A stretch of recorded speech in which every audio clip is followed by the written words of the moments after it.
27ರಲ್ಲಿ 27, 28, 29ರಲ್ಲಿ ನಮಗೆ 19 ಜನ ಇವತ್ತು ಏನು ಅಧ್ಯಕ್ಷರು ಮತ್ತು ನಮ್ಮ ಉಪಾಧ್ಯಕ್ಷರಿಗೆ ಮತವನ್ನು ಹಾಕಿದ್ದಾರೆ.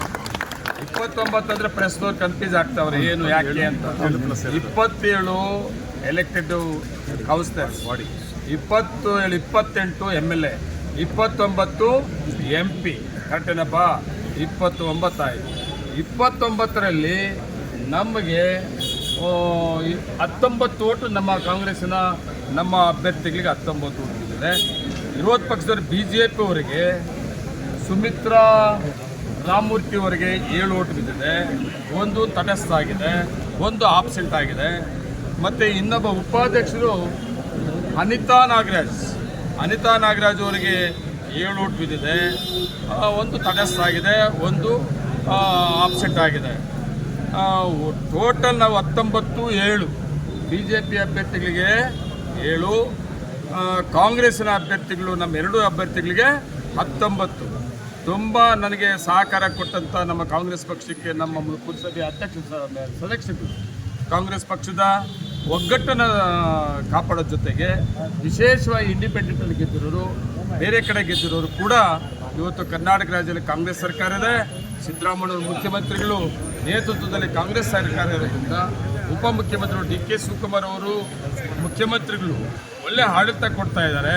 ಇವತ್ತು ಇಂಥ ಸರ್ಕಾರಕ್ಕೆ ನಾವು ಸಹಕಾರ ಕೊಟ್ಟರೆ ಏನು ಸರ್ಕಾರದ ಸಹಕಾರವನ್ನು ತಗೊಂಡು ಮಾಲೂರನ್ನು ಅಭಿವೃದ್ಧಿ ಮಾಡ್ಬೋದು ಅಂತೇಳಿ ಸುಮಾರು ಜನ ಸದಸ್ಯರುಗಳು ನನಗೆ ನಮ್ಮ ಪಕ್ಷದ ಅಭ್ಯರ್ಥಿಗಳಿಗೆ ಸಹಕಾರ ಕೊಟ್ಟಿದ್ದಾರೆ.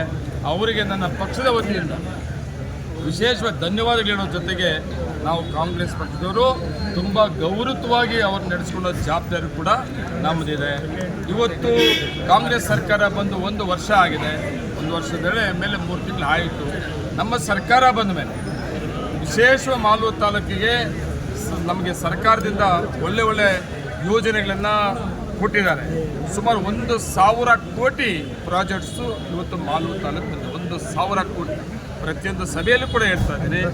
ಮಾಲೂರು ಪುರಸಭೆಗೆ ಸಂಬಂಧಪಟ್ಟಂಗೆ ಹೇಳಬೇಕಾದ್ರೆ ಇವತ್ತೇನು ಮಾಲೂರು ಪುರಸಭೆ ಸುಮಾರು 3 ಕಿಲೋಮೀಟರ್ ಫ್ಲೈಓವರ್ 350 ಕೋಟಿಯಲ್ಲಿ ಮಾಡ್ತಾ ಇರೋದು.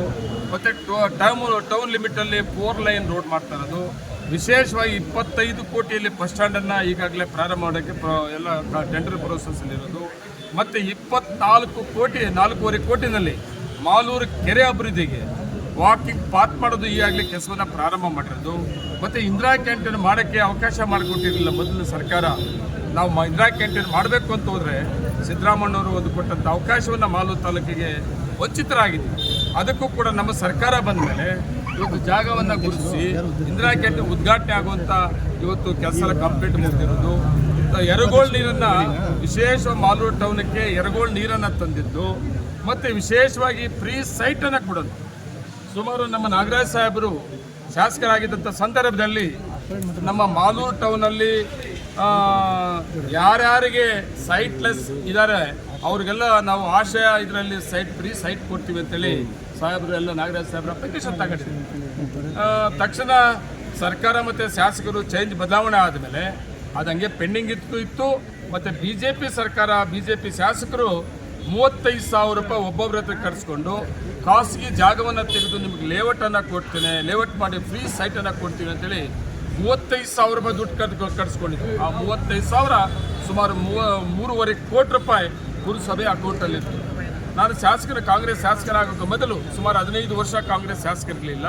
ಪುರಸಭೆ 15 ವರ್ಷದಿಂದ ಪುರಸಭೆ ಇರಲಿಲ್ಲ.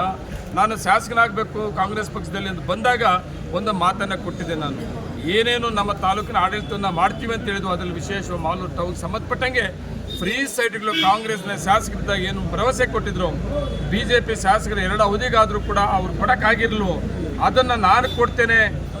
ಏನು 35,000 ರೂಪಾಯಿ ನಿಮ್ಮ ದುಡ್ಡು ಕಟ್ಸ್ಕೊಂಡಿದ್ದಾರೆ ಅದು ಸುಮಾರು ವರ್ಷದಿಂದ ಬ್ಯಾಂಕಲ್ಲಿದೆ, ಅಕೌಂಟಲ್ಲಿದೆ. ಆ ಬಡ್ಡಿ ಸೇರಿಸಿ ಬಡ್ಡಿ ಸೇರಿಸಿ ನಿಮ್ಮ ದುಡ್ಡನ್ನು ವಾಪಸ್ ಕೊಟ್ಟು ಫ್ರೀ ಸೈಟ್ಗಳನ್ನು ಕೊಡ್ತೇನೆ ಅಂತೇಳಿ ನಾನು ಘೋಷಣೆ ಮಾಡಿದ್ದೆ. BJP ಅಭ್ಯರ್ಥಿ ಇದ್ದಾರೆ ಗೊತ್ತಾ ನಿಮಗೆ?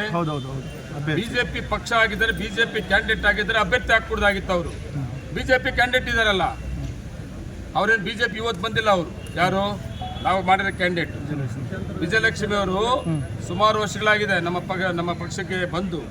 ನಾವು ಅದರಿಂದ ನಮ್ಮ ಪಕ್ಷದ ಅಭ್ಯರ್ಥಿ ಅಂತೇಳಿ ನಮ್ಮ ಹೈಕಮಾಂಡ್ ತೀರ್ಮಾನ ಮಾಡಿ ಅಭ್ಯರ್ಥಿಗಳ ಘೋಷಣೆ ಮಾಡಿದ್ದೀವಿ.